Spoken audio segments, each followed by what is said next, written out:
Prime Minister John A. Macdonald won the 1891 election by focusing on British loyalty. Conservative hold on power was brief. Macdonald died in 1891, and the next Conservative prime ministers held very short terms in the years 1891 to 1896. John Abbott retired due to poor health. John Sparrow David Thompson died in office. Mackenzie Bowell was forced to resign. Charles Tupper lost the 1896 election. Leader of the Liberal Party, Wilfrid Laurier, became Prime Minister, and the Liberals governed from 1896 until 1911. Laurier's success was largely due to his deal-making that echoed Macdonald's approach. Laurier became the leader of the Liberal Party in 1887. Like John A. Macdonald, Laurier wanted to divert Canadians from racial tension by focusing on a national economic policy.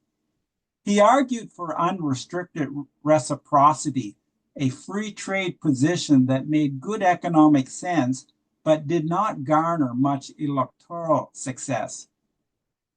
A growing number of Canadians feared continentalism. Some Canadians felt vulnerable and pessimistic about Canada because of poor economic conditions and the cultural crisis between the French and English, still smoldering over the issue of Laurier's execution, and distrust between some Ontario and Quebec leaders. After the 1891 election, the Liberals backed off from free trade, and within a few years there was little difference between the Liberal and Conservative parties. Laurier's victory in 1896 was very close. Charles Tupper and the Conservatives received 46%, and Laurier and the Liberals 45% of the vote. What mattered, however, was that the Liberals grabbed 117 seats and the Conservatives 86 seats. In Quebec, the Liberals won a large majority of the seats without the support of the Catholic Church. Laurier adopted a moderate approach on contentious issues. On the Manitoba school issues of language and religious rights, he negotiated a face-saving compromise with Premier Thomas Greenway of Manitoba.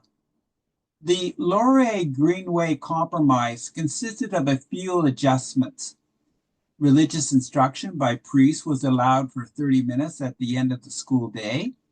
Public school trustees were to provide a Catholic teacher for every 25 Catholic students in rural areas and one for every 40 students in the cities. In schools where there were more than 10 non-English pupils, instruction was to be in the language of the student. The Roman Catholic clergy were not satisfied, but they had little recourse. It was clear that the French outside of Quebec were at the mercy of demographic forces.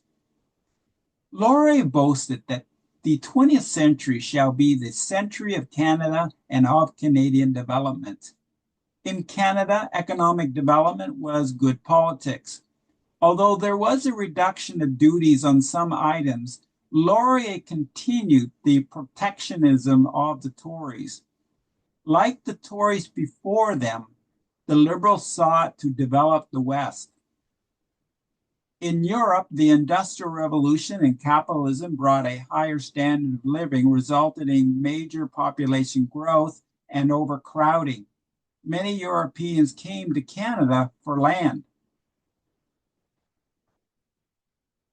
The topic of external affairs was more controversial. Concerning the Boer War at the turn of the century, Britain asked Canada to help defend British interests in South Africa against the Boers. Viewing this conflict as no threat to Canada, Laurier did not want to get involved. The French Canadians especially opposed fighting for Britain's imperialist advances. In the face of public pressure by Anglophiles and imperialists in Ontario, Laurier announced that 1,000 volunteers could go and the government would pay their way, but the volunteers would be on their own. Laurier's decision to give in some to the growing imperialist movement in Canada resulted in Henri Bourassa, a promising Liberal MP, resigning his seat. Bourassa argued that Laurier had established a dangerous precedent that Canadians would be expected to fight all British imperial wars. For Bourassa, neutrality represented Canadian nationalism. For Canadian imperialists, greater participation in the affairs of Britain enhanced Canada's position in the world.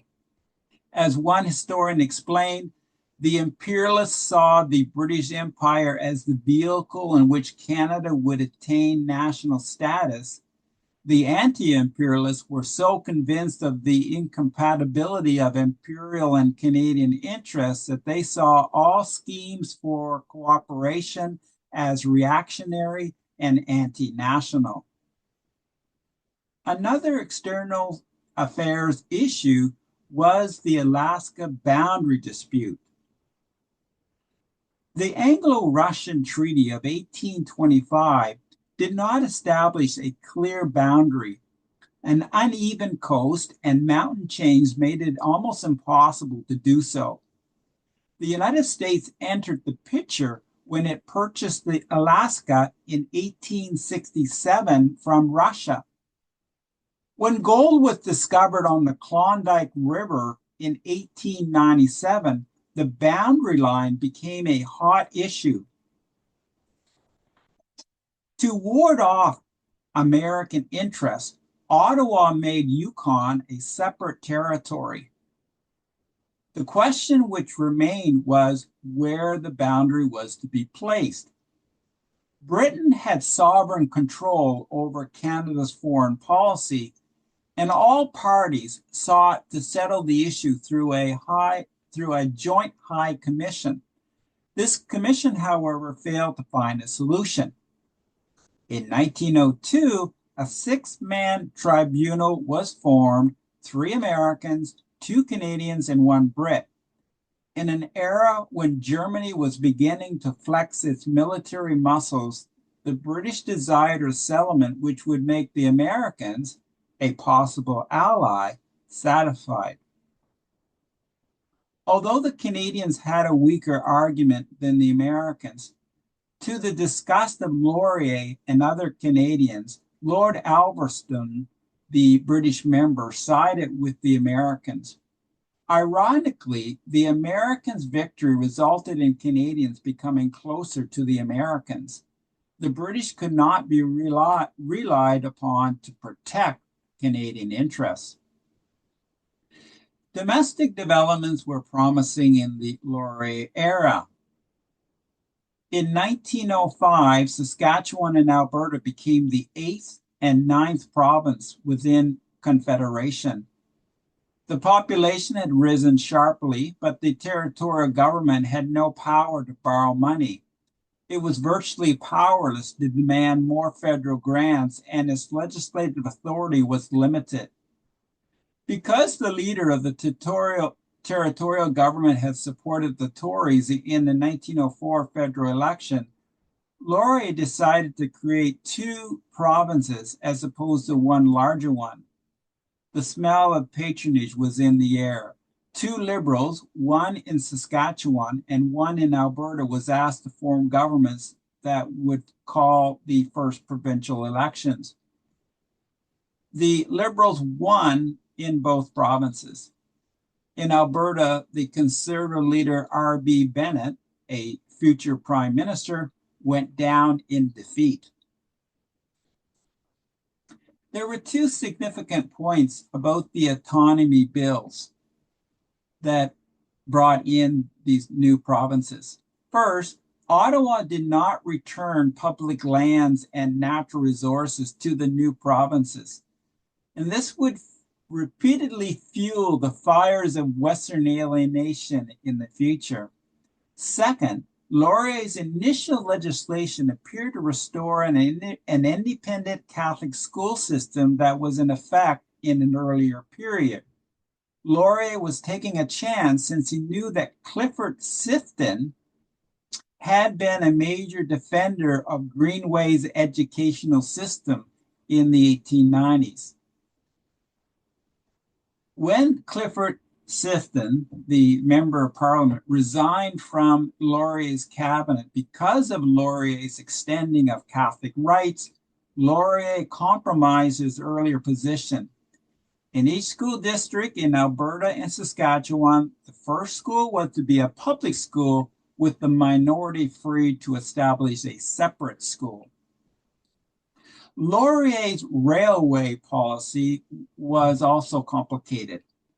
Under the control of Ontario businessmen Donald Mann and William Mackenzie, the Canadian Northern Railway built a western section from Edmonton to Lakewood, then requested help to reach Montreal.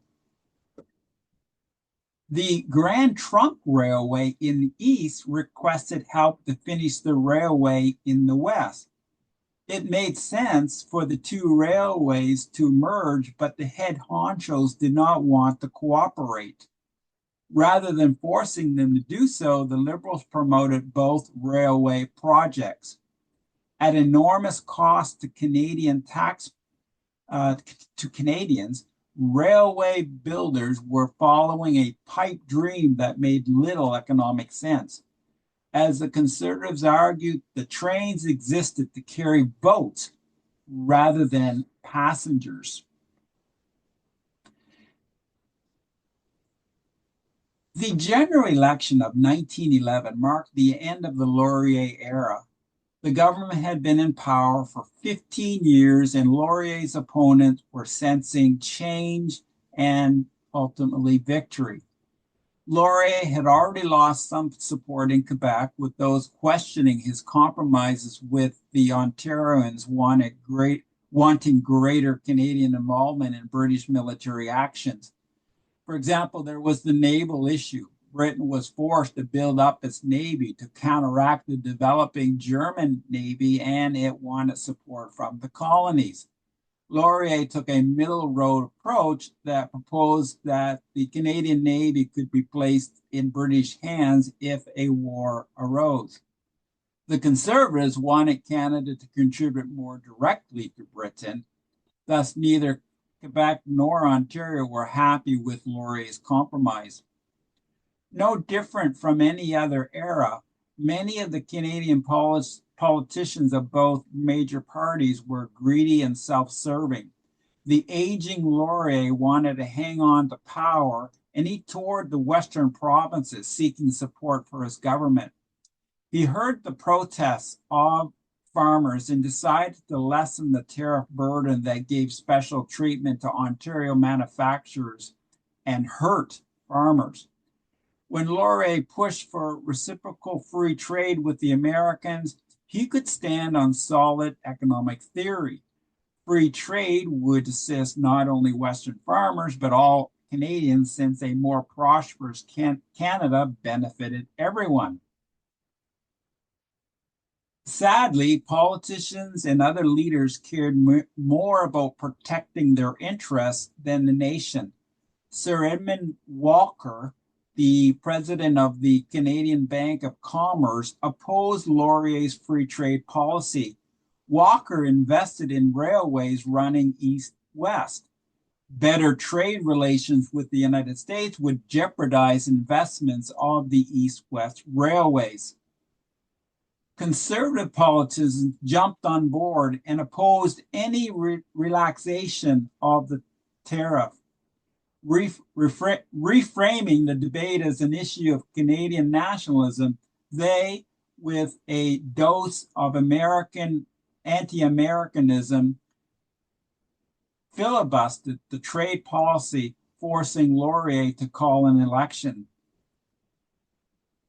The tired Laurier government fell to Robert Borden's conservatives, 87 to 111, to 118 seats.